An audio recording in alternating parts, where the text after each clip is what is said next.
on, everybody? We are live, and I want to talk about getting ahead. And it doesn't matter where you're starting. Okay, the principles are all the same. And I'm not talking about the Hawk Tua.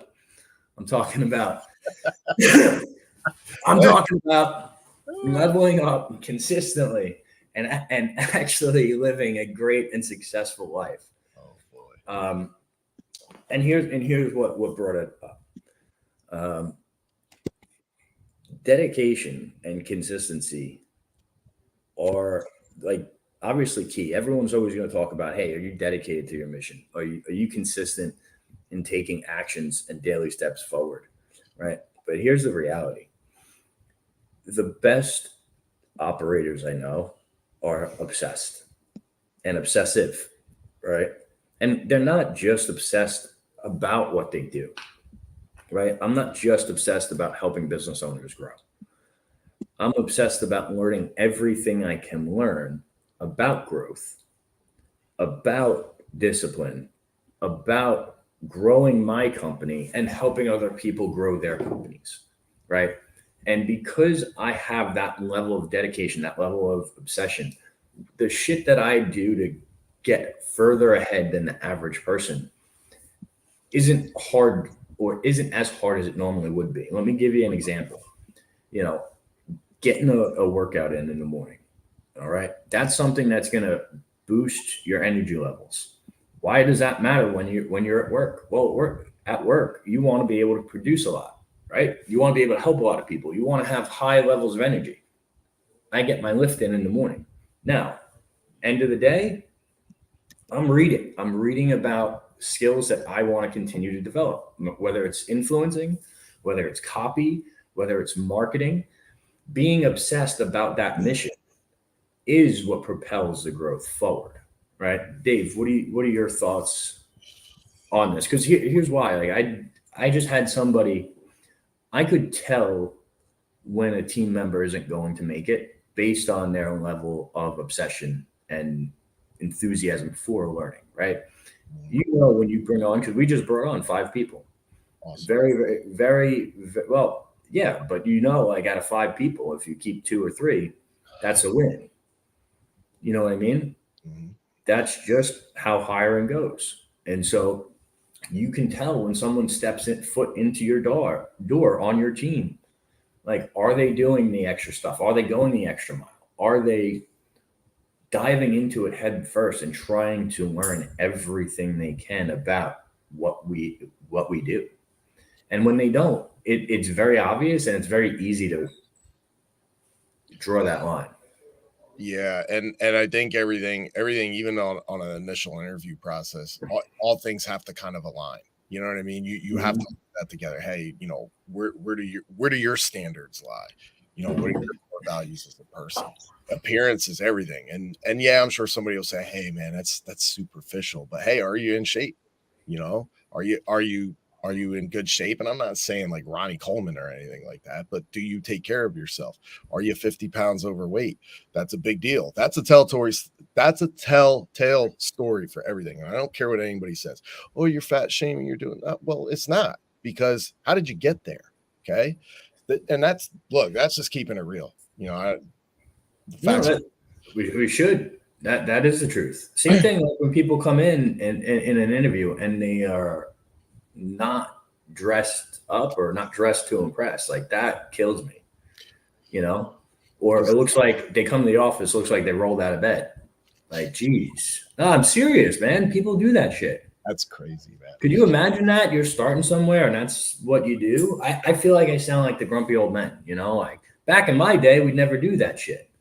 But it's the truth. Like here we are. Like people do that shit.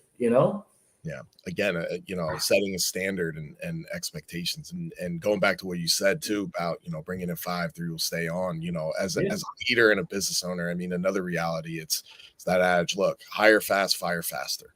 You Yep. know, when when you have one chain link that is loose, right? It can let the whole thing snap. You Yeah. know, there's some things that we're dealing with that we've seen that, and it's the job of a leader to have that hard conversation with yourself. Hey, we got to get ahead, right? Yeah. If a person's holding back, they're not fucking pulling their weight. We got to fire faster. That's it. We just got to move on. There's people out there looking for positions. There's people that are hungry out there that are looking for positions.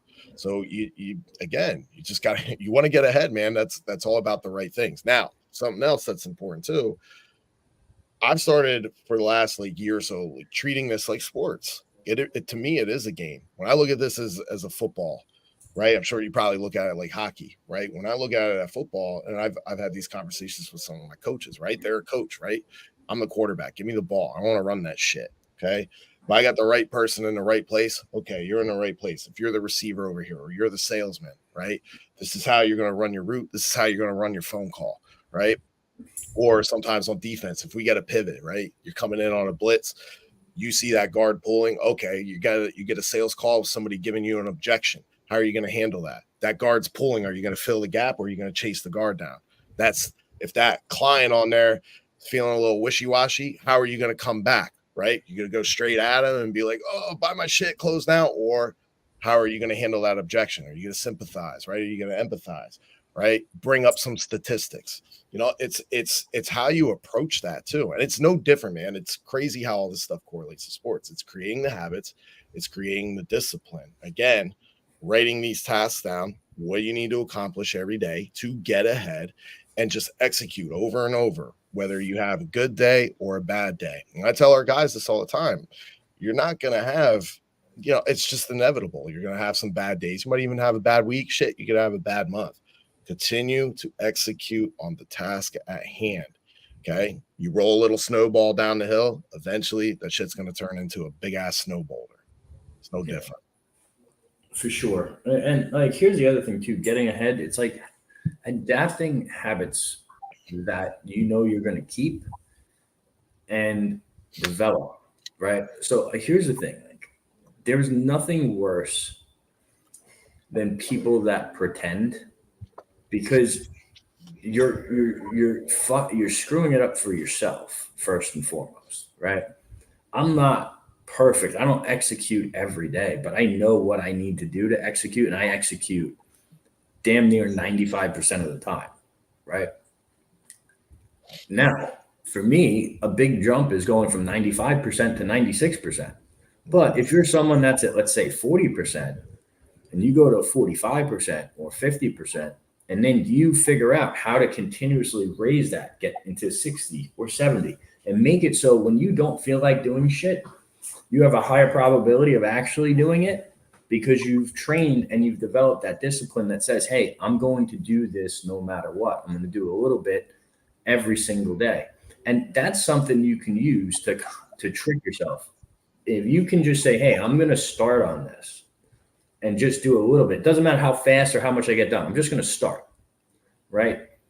The act of you actually sitting down and starting and doing what you need to do, a lot of times you will just get carried through. And then next thing you know, you're already engrossed in the thing that you were avoiding, but you're getting it done. And that's a big separator, big trick is like, hey, nobody wants to do this shit. I got to go and check all my bookkeeper's work this weekend. Do you think I want to do that? No part of me wants to do that. Okay. I got to go and I got to record about 3 hours of content.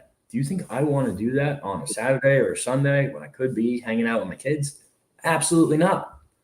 Right. But that's what moves everything forward. And so you have to find that balance. And if you're someone that says, oh, I don't have the time. Well, guys, you can wake up earlier than the kids wake up. Well, guess what? You're the parent. They have bedtime. You can put them in the bed and then handle all the shit that you have to handle. Yeah. Right? Also, how do you manage that, dude? Because again, that's like your superpower, man. Get that time in check, right? You get that time in check, you can handle these things. Yeah, it sucks on the Saturday. We get shit to do on a Saturday too for us, man. It's the last thing I want to do, but it has to get done. But also to add to all that too, it's the shit you don't want to do, right? When you do focus on that and you get it done, that's a win, man. How good does that feel once it's accomplished? It's like, man, this is the last shit I want to do. But on the flip side, it's the it's the even better feeling than just doing shit that you already want to do, because that's a huge win. Because I didn't want to do it. I took the discipline. It took all ounce of energy for me to get this done. Holy shit, I got it done, man. And I feel amazing. And it makes everything easier then. Dude, that's a really good point. If people just focused on when you don't feel like doing something, just starting it and then thinking about the feeling you're going to feel when you're done, those two things will power you through most of that shit. If you take away only one thing from this show, take away those two things, then those two things will change your life. And with that, we're out. See you on Mindset Monday. Have a good one. Be great, y'all.